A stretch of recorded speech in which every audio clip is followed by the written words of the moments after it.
Welcome back to the pack, guys, and welcome to the Arena Watch podcast special Christmas edition. We got Screaming Kids as per holiday tradition here, and Arena Watch podcast tradition. Yeah, how do we do this week, Celery? Let's see if my voice is actually. Yeah, my voice is here though. Hey, looks like Levi's here. What's up, Levi? Let me make sure that the chat is refreshing here, having your stuff going. There it is. Chat is here. Yep. Levi in the chat, or is he a guest? He could be both, but he certainly feels like a guest when he's here. Yeah. Or Okay, is there that we like go. Now we have your both. attempt at a Santa hat? That's pretty good. It's not. Well, it's a stocking. It's all I had, and it was the right color, so I was just like, okay, we're going with this. Almost looks like a Turkish hat, so I'm kind of almost thinking about taking it off, but you know. I'm kidding. But yeah. Good job though, Vosh. You got the perfect week, looks like. So congrats to Vosh. Exactly. He came close before, but this time he closed it out. Yeah. Did you guys how'd you guys do this week? Because you know my story. I haven't even finished the week first. I haven't finished today yet. Oh shit. I bounced back from a rough week last week and got the win. You got the win. Nice.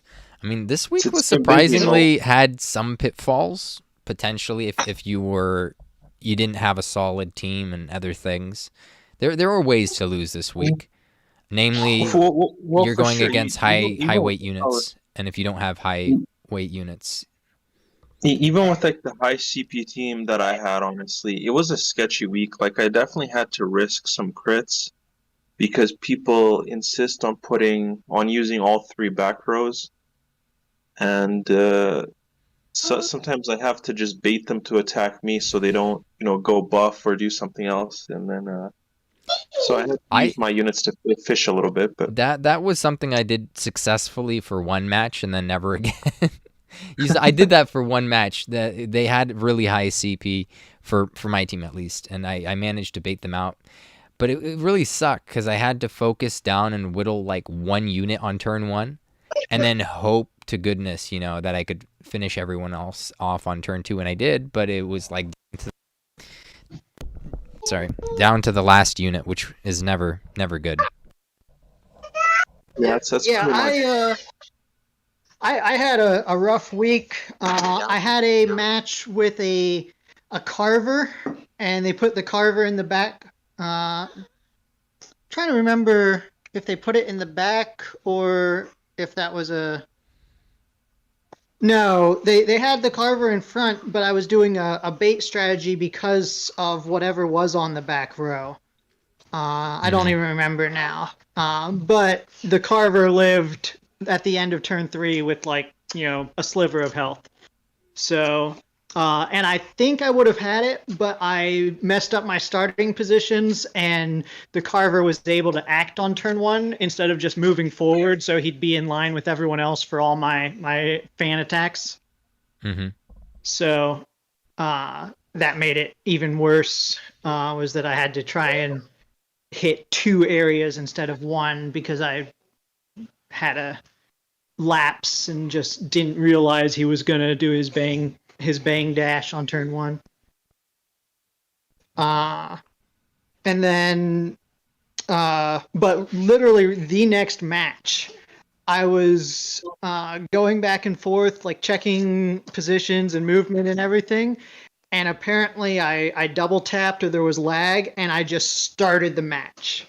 Like didn't adjust any movement, any of my unit starting positions, and almost had it, but I ended up losing 12 on that one because I just had a terrible starting position.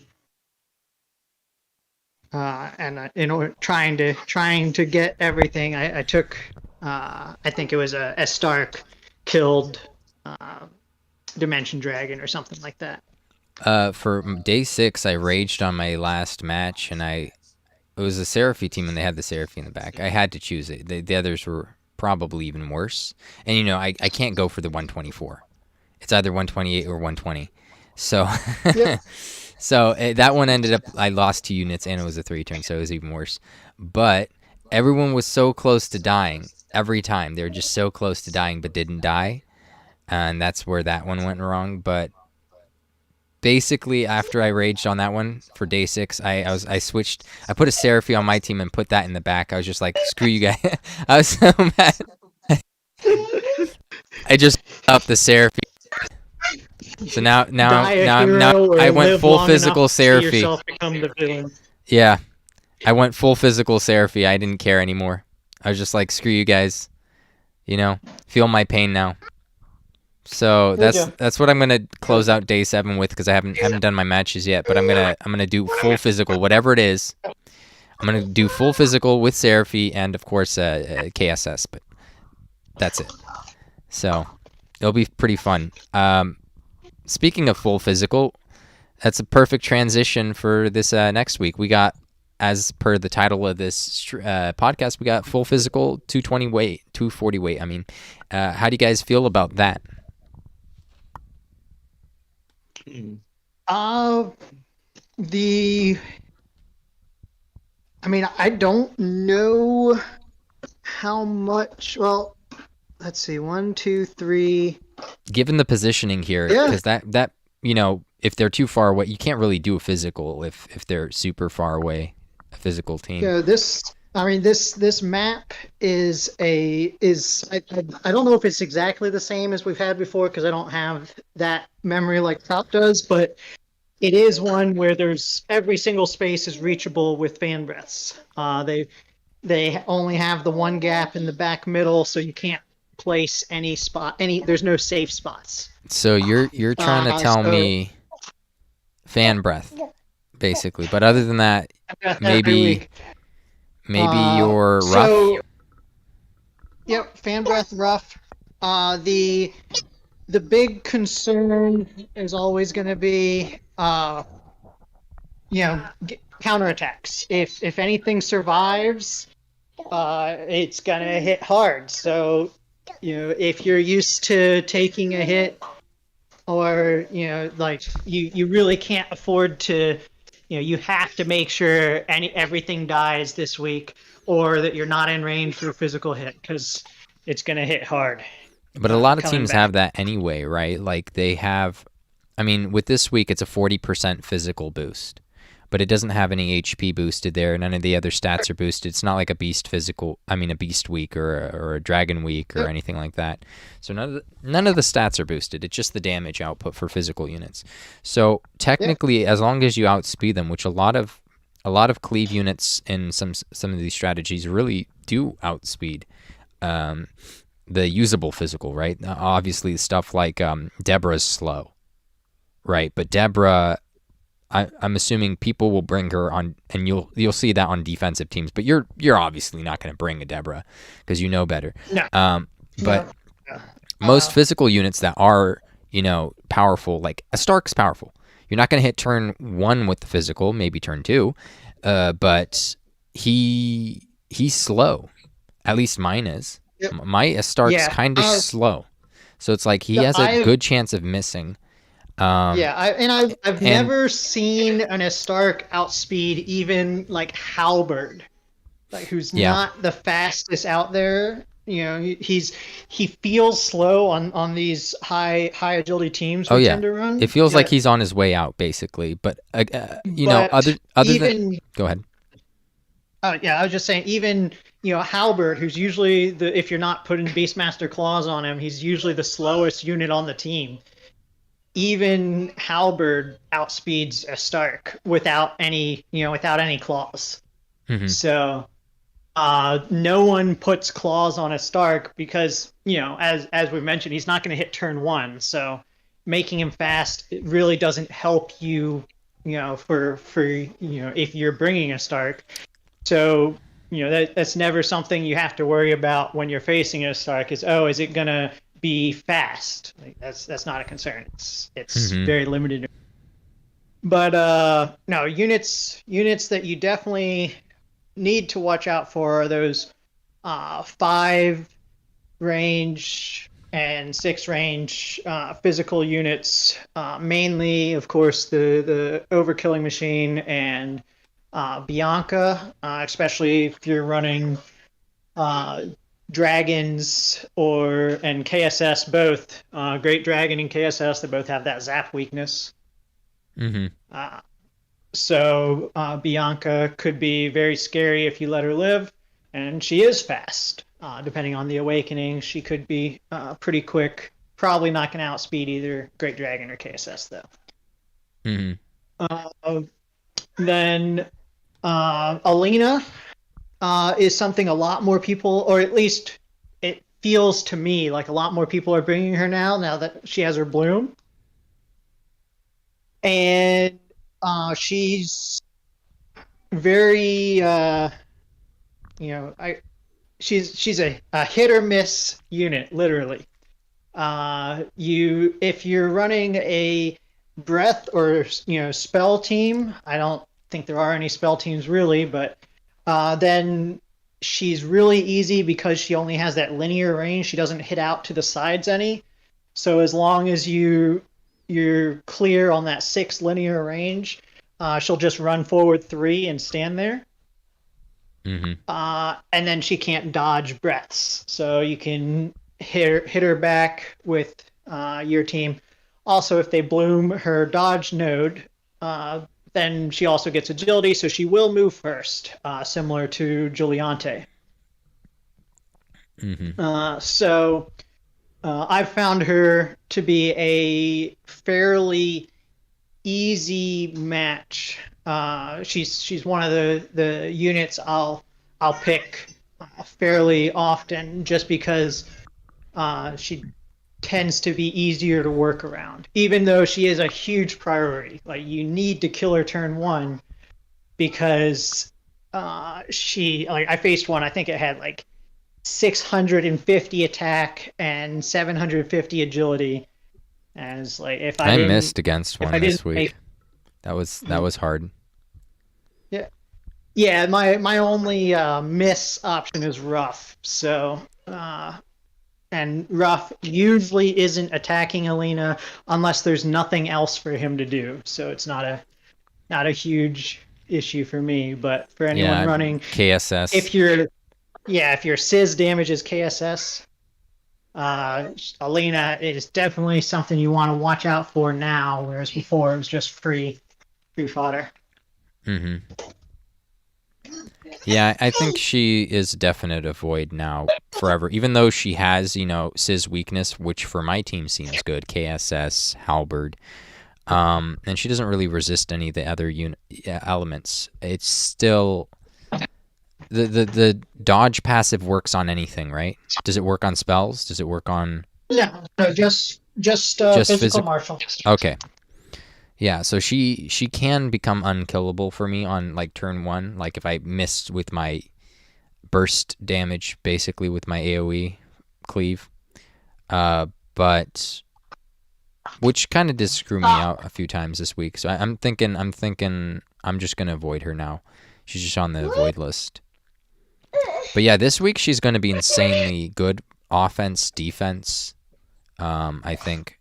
Because one of the things that I was seeing, like I said, you don't get an HP boost as a physical unit, and a lot of the physical units are kind of slow. So like a Starks and Deborah's, and I don't know, they just seem either really, really fast or really slow compared to the cleave AoE breath strategy. So they're either going to completely outspeed. There's no like tying. There's no speed tying, Like, they're either, like, Alina level speed and Juliante level speed, or they're not. That's what it seems to be. I mean, only overkilling machines kind of in the cleave speed kind of range, I think, from what I know. And everyone else just seems to be slow. Sorrow's slow. Stark is slow. I mean, some of the A ranks are decent. Like I want to say Boreal is pretty fast. He could be, especially with Bloom. It's 15 more agility. You have Percival. He's pretty fast, and that's pretty much it, I think, for A ranks. And then for S ranks, I think it was over killing machine speeds and faster, but that's not much. So I think you could still technically run like a Breath team against an Astark, and wipe out their whole team. If they're a Stark level speed, Sorrow level speed, wipe out their whole team before they have a chance to do anything. But yeah, if they pull in an Alina, yeah, might be a problem. But if she steps up and you still could hit AoE on everybody, that's not that bad. But if you miss, then you're screwed. What do you think, Trop? How? What are you planning on bringing this week? Are you sticking with your? Well, Or are you gonna I wanted actually to pull in the say, overkilling machine?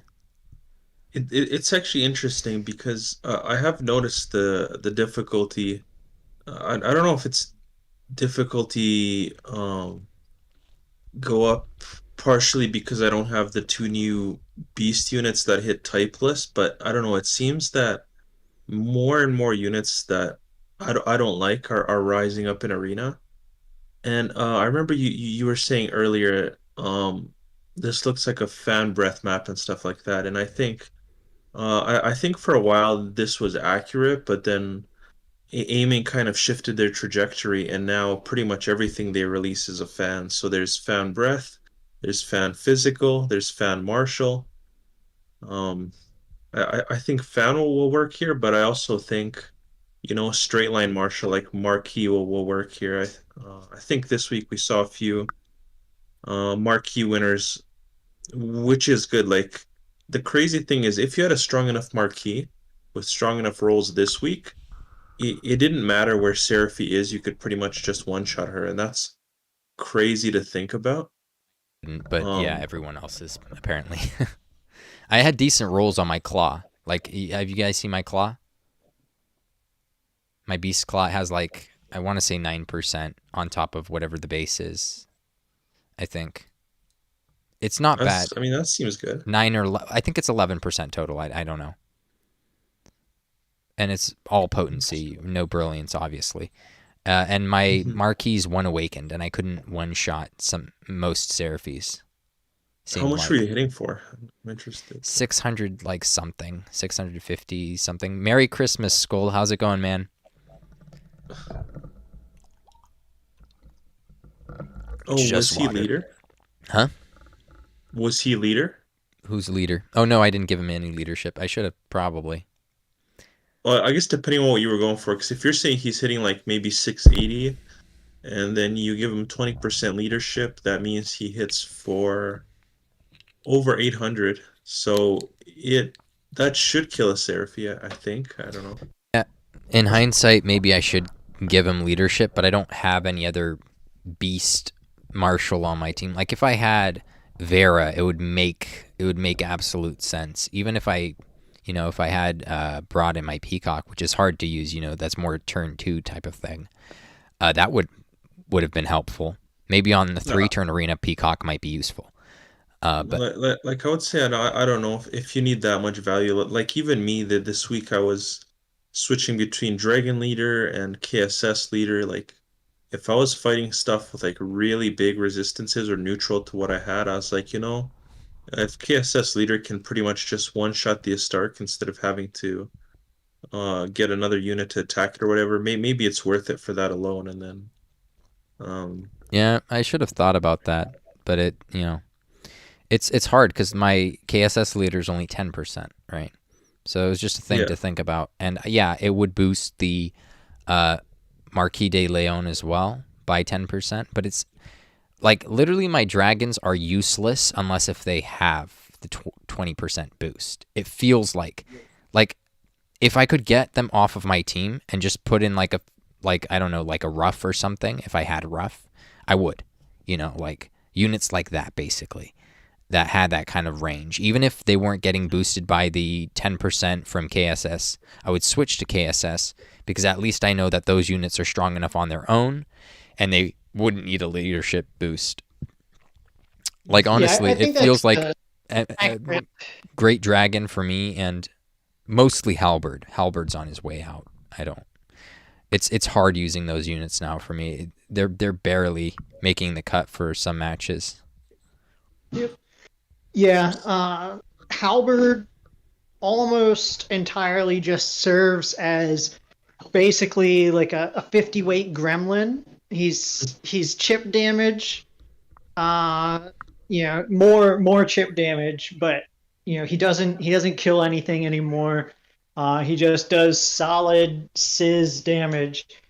He's worse than KSS in almost every aspect, with the one exception being Alina's. If you switch to KSS, you have to start skipping Alina's because your sizz damage is unreliable. But yeah, he's not. I don't bring him. Because I swap between Dimension and Halberd. They serve very similar roles of my auxiliary damage on my team. And if I'm facing a Stark, I'm always bringing Dimension, just for that huge bang damage. And like you said, the dragons are effectively useless if they don't have leadership. Great Dragon hits so many damage thresholds with his leadership that he will miss if he doesn't have leadership. So that's absolutely true. That if you get to the point where you can replace those two, then it's a solid option. Because I run Roth every chance I get, and he never has leadership. He doesn't need it. He does enough damage without the 20% boost that he just runs on his own, and he's just fine. But the same is not true for the dragons. Mm-hmm.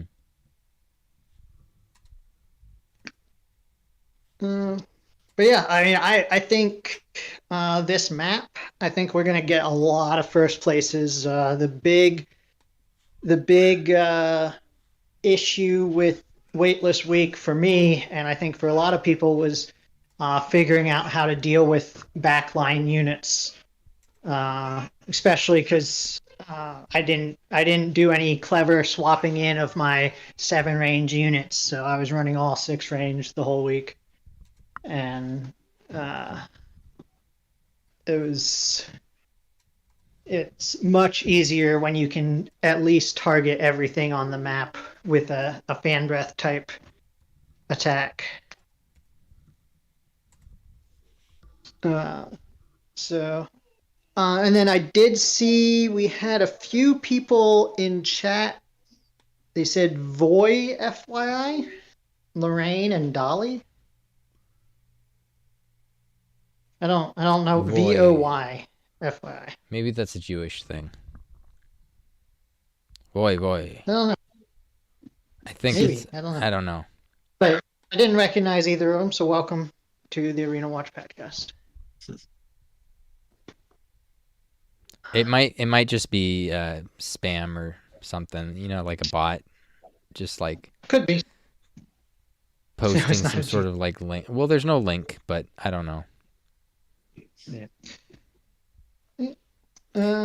It's enough that you might click on the account name and then try to see the profile, and then I don't know. Maybe it's that kind of bait. They do that a lot on Instagram these days. We've made it. We've made it, boys. Yeah, it's not a Jew thing.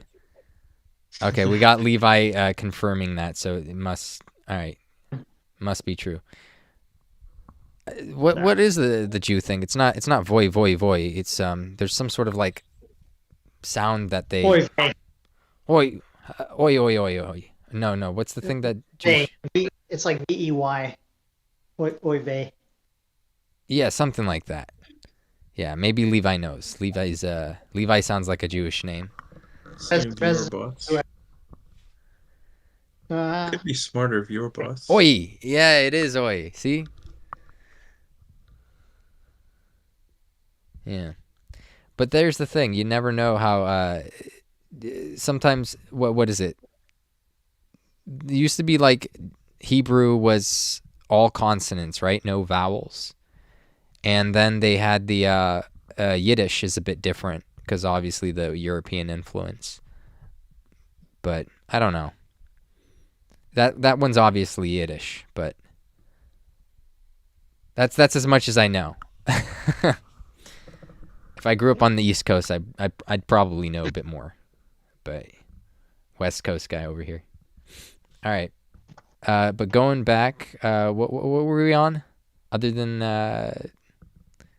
reading up on the chat. What's up, Nocturne? So, I don't know. I think we were talking about Reach, Blooms, Halberd being on his way out. Yeah, Halberd is on his way out. I don't know what to do. He needs a bloom. And even then, he would probably be on like Great Dragon's level, and it wouldn't be like the craziest thing. I mean, he'd have a little bit more than Great Dragon. Let's be honest. But I don't know. Like I find that even I can't use Halberd every match anymore. I still use him in like at least 2/3, maybe 3/4 of the matches. But when I don't, my OKM finally sees some play. Like when I see some ridiculous stuff, like I'm forced to face a Carver or maybe that Lion guy, or just something that's really resistant to Sizz. I bring out the OKM for the neutral hits because I still don't have any units that can efficiently deal with things like Carver that are whoosh zam weak. So what do you hit him with? Like a crossbow, like on turn 1? Crossbow, depending on where they're placed, or the Frizz, the Atomic Blade. Yeah, that's better if it can reach. That's the problem with him. That's the main problem I've always had, is that Atomic Blade doesn't have the reach. Yeah. It's just too far away. That was something we never really saw. Like coming up on OKM, for the months leading up to it, it's like, oh, OKM's the premier arena unit, hugely powerful, and then we got him, and it's like he didn't fit our meta, and so I don't know if. Like, I'd rather have someone weaker that had just a little bit more range, but the exact same everything, just a little bit weaker and more range. I don't know. That turn 1 is so important. Even on a 3-turn arena meta in the future, turn 1's going to be the most important turn, because you're either going to choose to bait or you're going to choose to rush. And if you can rush, you eliminate a lot of the damage that the enemy team has to output on you. Yeah, that's the primary strategy right now, is just, don't take any hits. You leave one, maybe one unit, two max alive after turn 1, and as long as none of them are big threats like a Stark or OKM, stuff like that, you can take a couple of weaker hits, or maybe it's their support, like you leave their Seraphy alive in the back, and if there's nothing for Seraphy to heal, then she effectively does nothing. Yeah. It just my team is at such an awkward place. It's not all martial, it's not all breath, it's not all physical. It's just everywhere right now, and I don't know. It's struggling until I could get like more. Like if I had Vera, I would have been fine. But I didn't get Vera, so it's like I'm kind of struggling. I think if I had gotten either of those two, I would have been happy. But I think you need both to do well, and Marquis more important overall in general. He makes Vera a stronger unit. I could have settled on either one. I think either one would have got me. I like Vera's range a bit more, but I feel like Marquis makes Vera a good unit, whereas Vera doesn't. Having Vera by herself isn't as good as having Marquis by himself, maybe. you know. I don't know if I agree with that. Doesn't Vera do like 800 turn one, which is pretty much what I'm hitting on Brilliant with Great Dragon. Like Yeah, that's insane. yeah, It hits it on neutral. yeah. It's not bad, but I mean, a lot of Yeah. people have her Uh, buffed to get to 800 that. neutral. They're not doing that without like some sort of leadership boost, you know. Like KSS Like leadership or their own KSS leadership. or her own wouldn't be bad, but that would just be one unit though. Like if I got Vera, let's say okay, I switched over to Marshall leadership, right? Let's just say, Yeah. but I just replaced one unit. I still have 2 dragons on my team that I need to get rid of, Great Dragon and Halberd. Because if I get rid of one, Yeah. I'm getting rid of both, honestly. Because those are the only dragons on my team. It's really holding me back right now. So I don't know. It's a very awkward place. It Well, I doesn't. mean, Metal Dragon replaces one of them, and then I guess Oh yeah, Vera my Metal replaces the other Dragon's on one. his way up too. He's S7 now, but I just gotta slowly grind him up. He's at like a level 100, an 11 or 113, I can't remember. And I'm working along on his bloom, but it's definitely gonna push into the next month because you know how twigs are, and those are the bottleneck. So I have his missile. I just don't have the 3 movement, and I need that for Arena, I think, Yeah. You need a third and the agility. Uh, But yeah, we're losing Celery here. Something about popular. Can you not hear me?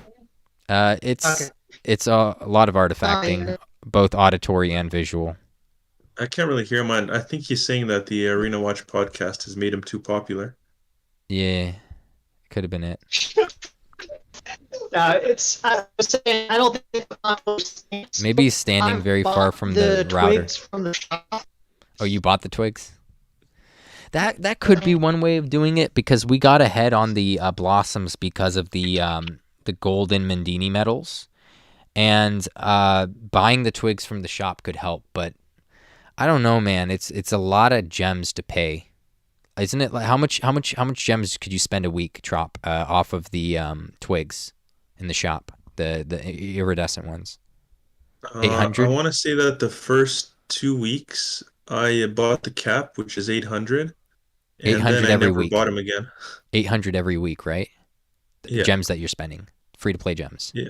So that's actually less than 4 refreshes a day, which is funny because I'm someone that doesn't do refreshes, but after the first 2 weeks, I'm like, oh, I'm already ahead enough, and I just stopped doing it. And then Celery started doing it, so it's like we kind of switched. I did it in the beginning, and now everyone else is doing it in the end. I feel like I might have to just because I pushed ahead so far with the blossoms. You know, there's no point in buying them. I guess now that I think about it in hindsight from the Mendini metal shop because I didn't get to use them anyway and until I the twigs. Until I buy the twigs, I can't use those extra blossoms anyway. So Yeah. it's very, very strange. Yeah, Celery So you almost might want to. yeah, I almost do. Celery transitioned into more of a PvE player with the Dragon Tower. I guess, yeah, that does seem to check out. He got lucky too, so it's like he knew what to spend on. First of all, he knows what he's doing. But like he got lucky as well, and it's like, and then when you're on like a path a certain way, you kind of just invest further into it. Like I got lucky with OKM, and I was almost thinking about, I should go the physical inorganic route, and then I was like, nah, because blooms and KSS and Marshall and other things, and I was just like, I could get lucky the other way too, and I kind of did. So I just. Sometimes our luck defines what our team is. Just look at Trop. He would have gone the full inorganic had he got OKM, but it just didn't happen for him, and that kind of was for the best. Yeah. It's just hilarious. So my luck has been so strange. The second half of the year that you always see me with just first half of the year units on my team. I guess the exception is Dimension Dragon, but. You still use I honestly Dimension? would have probably gone to Pity for Dimension Dragon if I had to, but otherwise I didn't get I haven't got any new unit from the second half of the year. All these heroes, all these lions, all Have these you beasts or whatever, they just kind of pass by me. It's like, yeah, have you been me, using Dimension at all in Arena? no, and I'll I tell you see. why. I didn't see him being a useful. Like I was just like, you already have Great Dragon, and you're not gonna go full Dragon team anyway. And What? That's not true. I think he is useful, but it's just the problem that I have is that as of now, I really like making my team fast. And by the time I've equipped the rest of my dragons with fast things, there's just nothing to give him. So the reason why OKM is better for that, even though Over Killing Machine has less range, is that Over Killing Machine is naturally fast. So mm-hmm, I don't have to give him, very good agility gear. I just give him a little bit of things now and then, and he's still in the 400s. And mm-hmm, that's what I need. Whereas a Dimension Dragon, I would need to give him some agility clothes, so he'd have to replace one of my agility units if he was going to be on the team, and that's a bit harder mm-hmm. to justify. Yeah, that makes sense. I found myself especially like having multiple physical units on the team. I was just like, okay, well, I only have one flail, so I was struggling for a while, and it's like, okay, well, I have too many beasts. I only have one beast armor, right? And it was like, if I have a Stark and different units, I could at least, give one the beast armor, give one the dragon armor, give one the liquid metal armor, give one the other armor. But now it's kind of worked out. Like we got another almost a flail equivalent with a minus 40 defense. That's a bit excessive. Like the other one gives you minus 20 agility. I feel like this should be minus 20 defense and not minus 40 defense. That seems a bit excessive for the trade-off it gives, doesn't it? Yeah, Especially since the rolls are more like axe rolls and not like HP, like a sword rolls. It just seems, I don't know, it seems wrong. it Oh, seems like a Jacob weird got over trade-off. Killing Machine. Congrats, man. Yeah, I tried going for Malroth because I don't know if they're going to give us the free ticket. I assume, but just in case if they pull a fast one on us like they did with some of the other Japan only content, I don't know. I just pulled for him and I didn't get anything. I got that pink monkey and that was it, and a few gold Mindini medals, none of which I needed. Celery just cleared 35. Wow. Yeah, I'm gonna have to live stream and try to clear as many floors as I can before the month's up. I did pretty well. Like 1 week into the month, I was cleared some of the floors that I missed last time around. So I'm on 27. I just gotta beat it. I think I streamed it for a little bit, but I had to go, so I never finished it. Let's see, but you now have Malroth. Yeah, Malroth. Okay, guys, Malroth is going to be. How do I say this? He's going to be the unit that has the most viability for the longest period of time. The most viability for the longest period of time out of any unit we've seen thus far, because he's a powerful unit. He's good inside arena, technically, a similar way to like Marquis de Leon. He doesn't have the same like movement, but he could hit, he could move up 3 steps and then use his martial, basically. And he is extremely good in PvE. Like, extremely. He's like top 3 for sure. Top 3 units in PvE. And once when he gets his bloom, because he's getting his bloom a lot earlier than some other people will, that's just going to push him to being viable for much longer. Because there's units that came out before him that will eventually get their bloom, or will just be glossed over forever, because that's how Japanese people are. They're just like, make the most powerful more powerful. Why don't you just give him a nuclear warhead too, and like give him a ion blaster and this and that, and like let's make Goku turn into a literal god, because it wasn't good enough that he was like a Super Saiyan, and then you see what I'm saying? You see, they like to one up the greatest always. That's how Japan works. They're just like, that's so cool, So that's just how it's gonna be. And Malroth got that special JP treatment. Maybe if there is another vote in the future, I don't know if there will be, but if there is another vote like that in the future, you bet your ass they're going to choose the strongest unit again. You know, old habits die hard. I mean, like, you can't teach an old dog new tricks. What's the saying? There's so many different things like that. And it's true. It's so true. Like, at that scale, you ask a whole audience of people, your whole fan base, they almost, it's like a chemical reaction. It's like an exact science at that point. Once when you have a large enough sample size, people start behaving like the way chemical reactions work. It's you don't see the individual there anymore. So it's They're gonna start blooming Seraphie. oh They're no. gonna be like, first Malroth, and then they're gonna bloom Seraphie. Be like, we've heard you guys. We've heard what you want. Exactly. We're gonna bloom Seraphie. So now she does a side cannon. All as a the more reaction. reason to invest in the most broken units. All those people saying no meta, no, don't do that. Bad. Just choose your favorite. Choose your favorite. It's like, okay, choose your favorite and suffer. It's like, especially the way the Japan's going, it's like they're gonna make the best better. They died on that hill. That's the hill they're gonna die on. You just saw it with how they voted. That's just the, like, if it was bad before, it's gonna be worse moving forward.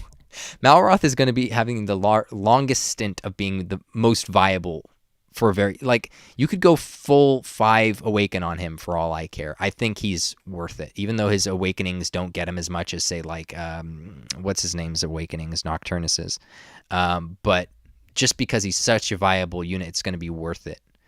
Yeah. So I don't know. I'm gonna try get him if they have that ticket, that free ticket. I'll get him. I've saved my fragments for him, so I'll use it on him over Nocturnus. I do have medals I could use for Nocturnus as well, but we'll see about that. I don't know. I think he would make a good place on my team and fill some of the void that I have going on right now. I've like 20-something thousand gems saved up. It's like 22, 23 almost. So it's not a You're lot. saying that Nocturnus is gonna fill the void in your heart? Maybe. We'll have to see. I won't have 40. Aren't they giving away like 20,000 gems? What did people say? When? For anniversary. That's what they did in Japan, I think. I can't remember. That's still not going to be enough, right? Because there's 2 different anniversary banners, right? 2 different value banners, right? They say. Yeah. So you could spend 30,000 on one, 30,000 on the other, 45K on Nocturnus, right? And you still need 45K on Jessica too if you want that, like, one-shotting viability. Like, Yeah. I'm not doing Orochi 10. If I get Jessica, I'll do Orochi 10. I'll do it one time and you skip 2. I didn't even attempt Orochi 10. I just did all my I've cleared Orochi it. 9 skip tickets. I cleared Orochi 10. Well, I should probably do skip tickets on 9. I think I could clear 9. Full clear it. I just haven't, but I think I could. I probably should. But I want to be able to do 10. It's just more efficient with stamina, and I could just use skip tickets. And that sword is really good. The sword doesn't have a lot of good HP rolls, kind of like this new sword that we got. Not as bad. It's like in the 60s. It's similar to, I forget which sword. What are some S rank swords that we have right now? Not the liquid metal, not S Starks. There's a few more. Oceanus? No, that one has good rolls for HP. Not that one either. There's one other sword we have that has pretty bad HP rolls. Oh, the one that just came out. No, not. There's one other sword. Don't we have one other sword? Or is it not out yet? No other swords? I don't think so. Okay, so it's probably not out then. But there's 3 different tiers. Like, basically, the sword that just came out has, like, the rolls that you would get with, like, an axe or something. And so does this. I think they're tied, actually. This new sword and that sword are basically the same for HP rolls. They're pretty low, like 67 or something. 2 swords in the Lollipop's an A rank sword, though. Yeah, so it has really low rolls, basically. But it has good potency rolls, good brilliance rolls for the Frizz Breath. And I think for PvE and even PvP, I think that could be useful. Like, because there's going to be some breath viability with some units. Like I believe hybrid one day could make use out of it, but that's just me, right? Like when is hybrid gonna get his bloom? So I'm not gonna do Orochi 10 for Orochi. Like unless if Orochi gets bloomed, he's not useful. Like A rank only weeks he'd be useful, but there's already so many good ones that I don't think I need to worry about him anymore. I don't need to worry about him. I don't need to worry about who's the other guy? Viz Major. I don't need to worry about him. I have 8 perfect cleared, so I could run tickets on that, but I'm not going to. I would rather do 10 if I could get a perfect clear on 10, whenever that's going to be. Because the weapon off of that's not bad either. Again, so I want the weapon for that. I want the weapon for the sword. But right now, I don't have my Dragon Lord's True Form ready for that sword. And I already have the dagger, so I'm not going to use that on Dragon Lord's True Form if I ever max Dragon Lord's True Form. But I would basically use it on a hybrid bloom because he already has agility. So he would just need more HP and potency. But hybrid doesn't have a bloom. So until hybrid gets bloom, I literally don't need to clear Orochi at all. Because I just want the sword. I literally don't care about Orochi at all. I'd want the sword and I want to be able to roll it until I could get rid of those attack rolls on it because it comes base with attack rolls, which is just stupid. So I would just get potency rolls on it. No HP. Absolutely no HP. Like, that's the secondary roll, obviously. But if I could, it would all be potency and brilliance, and that's it. And I'd use that for arena. Like, I think hybrid would, with the bloom, would scale very well and be very usable for arena. But that's the route I'm going to go with that. So I want to be able to pull on the value banners, both of them, but I can't. I want Nocturnus. I want Jessica. So it's a tough place because I know I'd at least have like 45k ready. I don't know how much more I'm gonna have than that. And then doing the 800 gems every week for twigs, I can't justify that almost because I want to be able to do some of these holiday events. I mean, not holiday, the anniversary events and whatnot. So, tough calls. What are you guys' predictions for this week? What kind of permutations do you see with this map? 240 weight. Are people going to actually bring a Stark this week, even though he's not going to have range?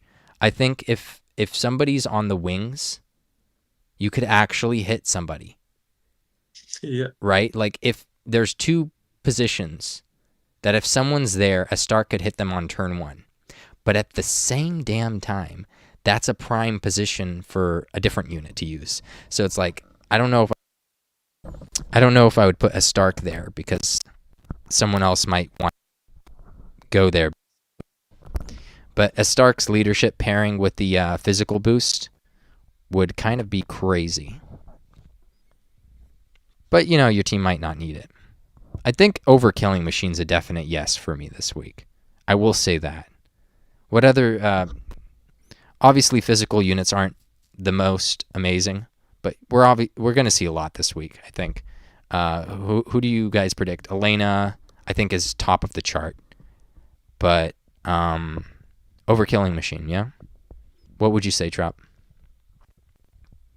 I'm trying to think. What good physical units are there? There's a lot of good choices. The map Roth. itself. Rough, for sure.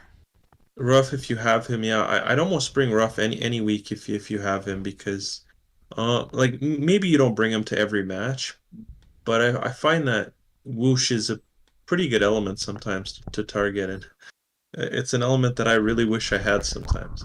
I'm missing it on my current team. Whoosh, yeah, me I too. have it with Draguar, but having it with Draguar is not really having it. Yeah, it's not reliable, if someone's also got to be close enough, and the way people are positioning, he is 4 move, but that's not good enough in my opinion. I think I posted in the group chat, but I said, if people had the option of putting their units 10 tiles back, I think they would. We just, some people in arena are just those kind of players, but at least in this map it won't matter too much, or it shouldn't. OKM will still be able to hit a majority of the units if you bring him. I mean, And like there's you said, you back might have to tiles. sometimes, because if you run into a Carver and a few other Sizz resistant units, then you know what's the point? Halberd's just not going to do anything. So at that point, you bring over a killing machine. Yeah, And Nocturne would do for a whoosh unit. Vosh said that. oh yeah, Nocturne will do for a whoosh unit. His whoosh is He better really for arena, and I think his typeless is better for PvE. Seems like, because the whoosh one just has more range, even though it's not neutral. Neutral's so good, right? But like, even though it's not neutral, and it might hit like resistance against some units, it's still good because it's AoE and it has more range. Grand Cross. Yeah, I like that. It's a cool cross move that's range 3. Yeah.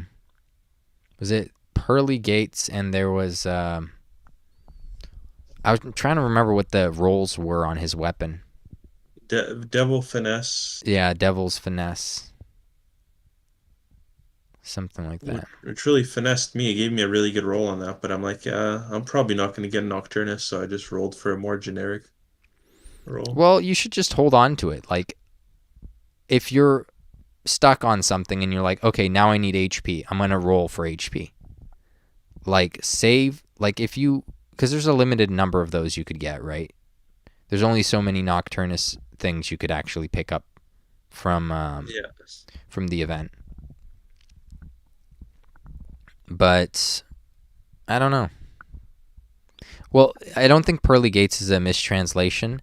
On the Western thing, they avoid using crosses. So I don't know why. Like in the Japanese translations, it's always been cross. But in especially for like, because Grand Cross, or was it Pearly Gates or something, was I want to say that was Angelo's ability in Dragon Quest 8. So yeah, I don't know. They're just, is it censorship? Do Christians find it in the West offensive that he's using a cross? I can't imagine. I don't see why. It doesn't make sense. I don't know if it's Canada or US. I didn't play the Canadian version of Dragon Quest 8, or if there was one. I just know what they had in the US. I think the main characters were wearing toques. Instead of a slime, you had like a moose you could ride. It was nice, the Canadian version of Dragon Quest. And they were drinking Canada Dry, not the off-brand stuff. They weren't wearing Wisconsin shirts. They were definitely wearing Canada shirts.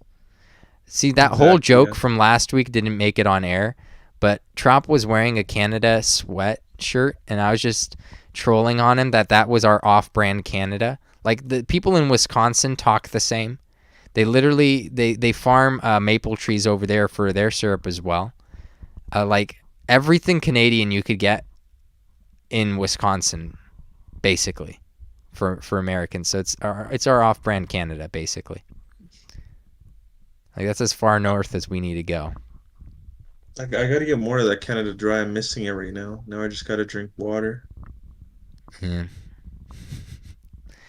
It seems like Celery's Celery's too popular back. for us now. Celery, help us out. What are the permutations? We haven't even covered that. What are the units? What do we need to look out for? I've been here the whole time. Defense, and offense. I just realized we're screwed, my audio man. wasn't going through for some reason. Something with my connection was screwy, and I could still hear you, but you guys. I thought did you you were think just talking ignoring. over you? You thought that?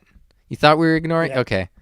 No, you should that's- watch the playback for that. But Like, love, why are these guys yes, always Merry talking over Christmas, and the workers of the world unite. Yes, for the digital communism strat. Only works only works digitally though. So Yeah. So only on air. permutations for this week. If you And can you if you've also got 'em, can you also include like permutations divided up by like physical?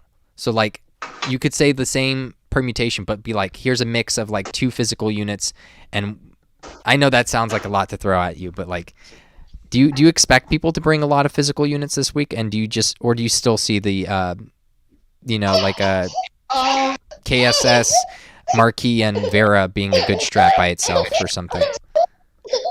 I think if you've already got a meta strat, it will work as good or better this week as it does any week because of the map and the no boosted HP.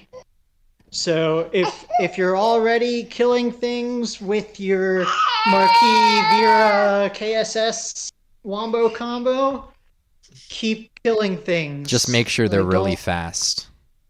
Yeah, don't try and play by the rules just because there's no increased HP. Like the only reason to swap around is if you need to. You guys did mention it. Number one physical unit, Roth. Like if you have him, you probably bring him almost every fight already. That goes double for this week when he's boosted. He's going to one-shot a lot of stuff that he normally wouldn't. He's crazy strong. I think the first week I used Rough was during Whoosh week, and he just wrecks house. So, so if you have him, that's 60 weight down. As far as permutations, the 450 weights and an A rank is very strong with any of the three major A rank threats being Boreal, Claria, and Gigantus. Gigantus What gets about Percival? A good shout out for being fan breath or fan shape with Ultra Stomp and being physical. So he's going to hit hard. Even before taking into account his chance to get that rare attack up. What about Percival? Percival, Percival, it's physical week. He has the pool, so Percival plus Overkilling Machine can let you reach units that you might not be able to with his Atomic Blade. Or even, you can pretty much reach stuff with the crossbow. But, Percival, I think, is a great companion to specifically some of the 5 range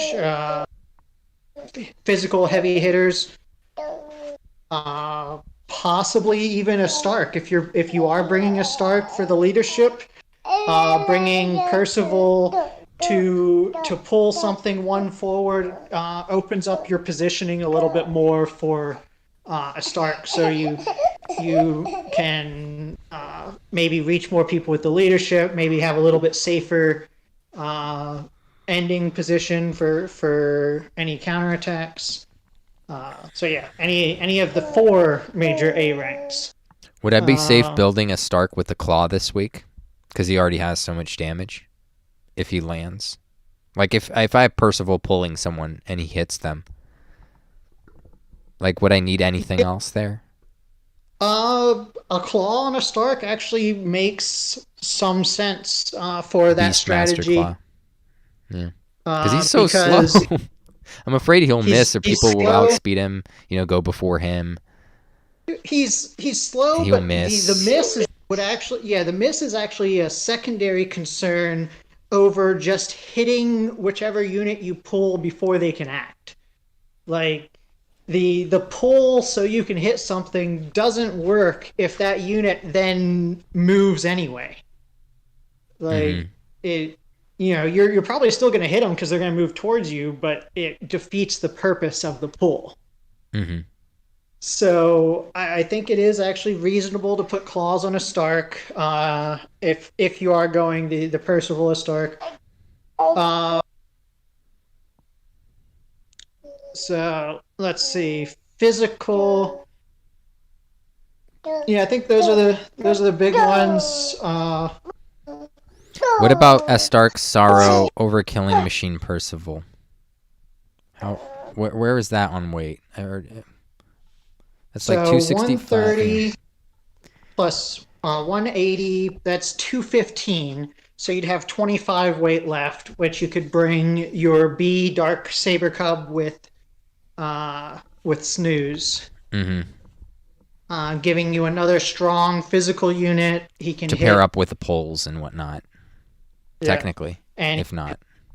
so I think that would be a pretty solid team. You got double pool going on.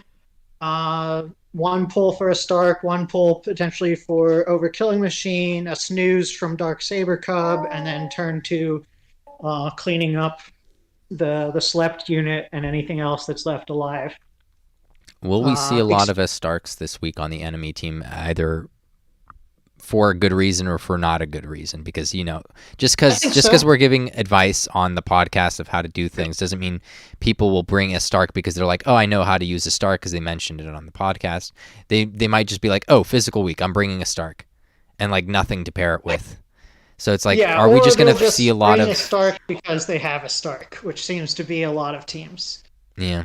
Like I target low awaken, you know, one or zero awaken of Starks because I can one shot with Dimension Dragon, and I see a lot of them. Like there's, and even more that aren't 1 or 0 awaken. So like people love bringing a Stark to Arena. You will definitely see a Stark this week. So the Dark Saber Cub's even more important now. Yep. Yeah, Dark Saber Cub counters a Stark really well. It's a very, well, with Snooze specifically. Well, he's a 4-move unit, and he's faster than all the other B ranks. Like, literally, I think he's he the fastest B rank, or is the Gargoyle faster? One of the two. I think he's fast. I'm not positive. Yeah. So. But he's much more versatile than the Gargoyle. Gargoyle has like 300 hit points. Yeah, true. Yeah.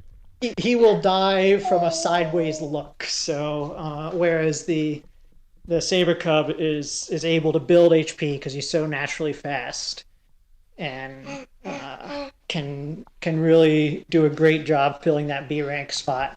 If you are, you know, running that double 65 or 65-60 even, if you were running Rough, like I said, is going to be common. So if you're running Rough and another Dark Lord, you might end up with a similar composition, except at 235 instead of 240. Mm-hmm. All right. Is there any last words that you guys want to mention about this week? Something that we missed, or while Celery was gone, I know he didn't get every word in that he wanted to. Maybe there's something you'd like to mention now about the week, something to look out for.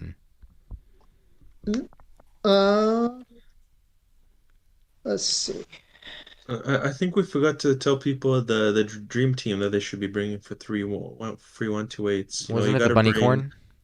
You got to bring Seraphy, Carver, Forest Dragon. We're gonna see a lot of. Are we gonna see a lot of Carver this week? You guys think? And who else is good? I think so.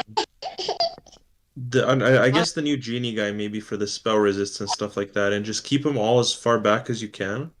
Illyria will protect them. You know, they'll all come to you, and you can just slap them the second turn with something. I don't know. Mm-hmm. Yeah, so, good strategy. Yep. Yeah, I think we will see Carver because he's a free max awaken unit. People may or may not have him maxed right now, but he'll at least be 4 awaken for just about everyone. I'm not gonna max him because it's like I have him at S7, so I mean max there. I'm not gonna get him to awaken 5 until I wait every week for the 50. The equipment. 50. Yes. Yeah, so I'm not gonna do it inefficiently like everyone else. Just like do all. Was it 200, 300? I can't remember how many weapon. It's 200. So after arena reset, we'll be at 150. So depending on how efficient people were with their equipment, even if they were. Yeah, some people did 200 on day 1, and it's like, but why though? Like, are you in a rush to have a max? Like, are you going to use Carver? Are you gonna, do you desperately need Carver? I don't think so. So why are you spending so much of your like resources when you probably don't have a whole lot?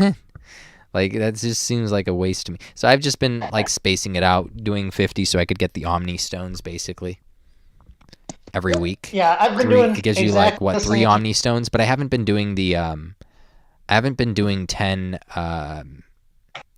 the 10 missions.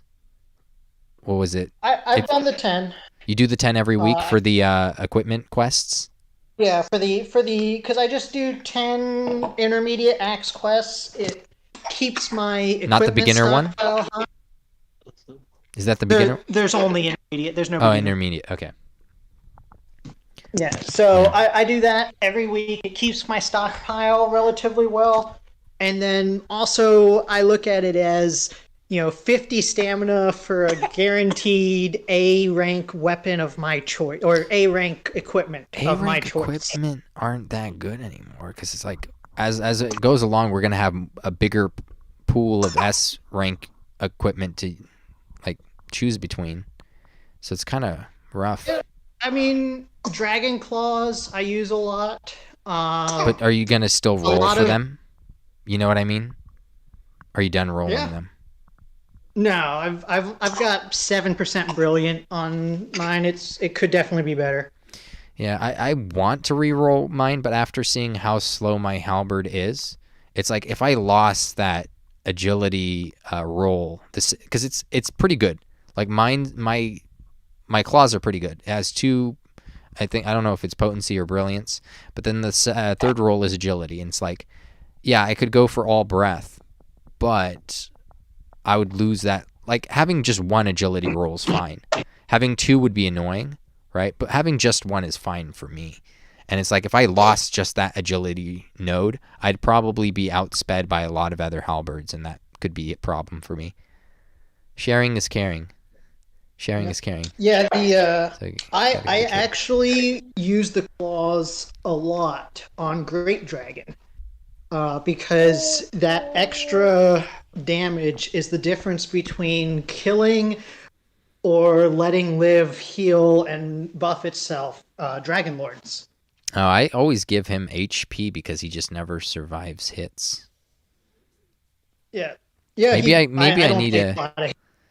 need to give him the claws, and then I don't know, give more agility to Halberd. Maybe I need to give him the Beastmaster Claw because he's slow. That's what I do. His damage would go down, but I don't know.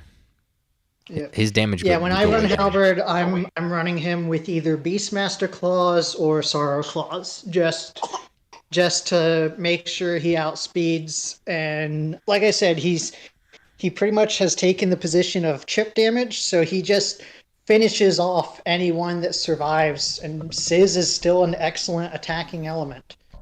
Like he hits for brilliant or neutral on a lot of threats, and he still does his job. He's one of the, like you said, he's on his way out, but we haven't replaced him because we don't have anything available. We don't have anything there to replace him with.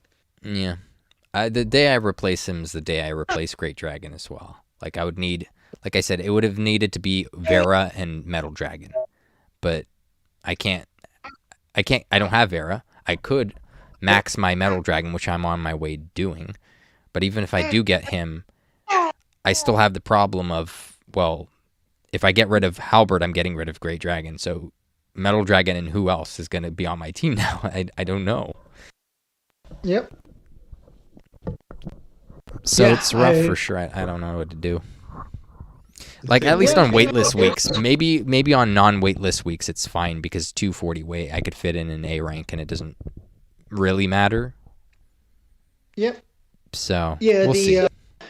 The available options at A and B and even D with Great Saber Cub really help to mitigate the issues we experienced for a long time, where it was pretty much just bring 4 S ranks and Ghost. Like, swapping in 2 A ranks for an S rank and Ghost is a really viable option now, whereas before it was not. Mm-hmm. You always wanted that extra power from having Zoma or Sorrow rather than 2. Were there any good A ranks? Umbra, like that was your option for But A ranks. he just needs 1 more movement because it's like there's no range for that. 2 movement spells not doable. Yep. So, you have Clarions. Yeah, that's who we were looking at back in those days. Was Umbra was top tier arena. Kinda. And now there's actually units that are good, not just, hey, this can bait an enemy Zoma because the AI won't move unless we give it something to attack. Mm-hmm. Yeah. Literally, we had to get so creative back then, man. Those were the good old days. Bone Baron. Reminds me of vanilla WoW days. Like, oh, this is what we had to do. It's like, that sounds terrible. It was. Now you could go back and kill all those bosses like no effort. Yeah. I've seen people got to the like max level accounts almost basically like in 2 days. Because there's like there's these like shortcuts that you have like that accelerate the experience that you gain kind of process. Like it doubles, triples, quadruples. I don't even know. But you're like, and you didn't have that back in the day, but now you have like accelerated experience gains in WoW, which kind of makes sense because it's like new players aren't going to play the game if there's this giant like hurdle that they need to get through before they're like competitive with like the other players. So that kind of makes sense. Just kind of warp speed them into viability, competitive viability. But yeah, I think that's everything I wanted to talk about mostly. Just like figuring out what to get on my team now that I'm having trouble. So it's just gotta be Metal Dragon. So everything's pushed off till next month. I don't know if I'm gonna do too well this week. But hey, it's the last month, looks like last week, so I just need to hold out. And I should be fine again. Alright, well, everybody, my mic's going out. Merry Christmas, everyone. Merry Christmas. Merry Christmas. Alright, and tune in for the Arena Watch podcast. Saturdays, what time is good? Is 5 p.m. PST good? 4 p.m. PST? I don't know which one's better. Those are kind of good, yeah. I just need to make sure to remind people to tune into the Halo Watch podcast. Yeah, the Halo Watch podcast. Exactly. Tune into the Halo Watch podcast. They look at other players playing the game that are actually good instead of themselves. So just tune in for that. They like talking about, the top players in Halo. And it's literally them like a watch. They're like literally it's Halo Watch. They're just looking out for other Halo people. Watch, They're not actually. There's no talking, just watch. Yeah, they're just watching. So that's what it's about. Anyways, guys, this has been the Pack and the Arena Pack and the Arena Watch podcast. Tune in next week. And if you want to join the Pack with the Pack, go ahead and subscribe down below. If you like this video stream, then like this video stream. What are you doing with your life? Come on. If you have something to say, write it down in the comments right now, live or in the VOD down below. If you want to support the Arena Watch podcast, go ahead and subscribe down below. Did I already say that? This ain't Twitch. Yeah, this ain't Twitch. Hit funny. the bell icon I'm for notifications. This ain't Twitch. Join Kage's Twitch gaming Discord server for all the best underground DQT conversations, and join my server for the best DQT guides. And we're gonna run the video for that now. Anyways, guys, this has been the Pack.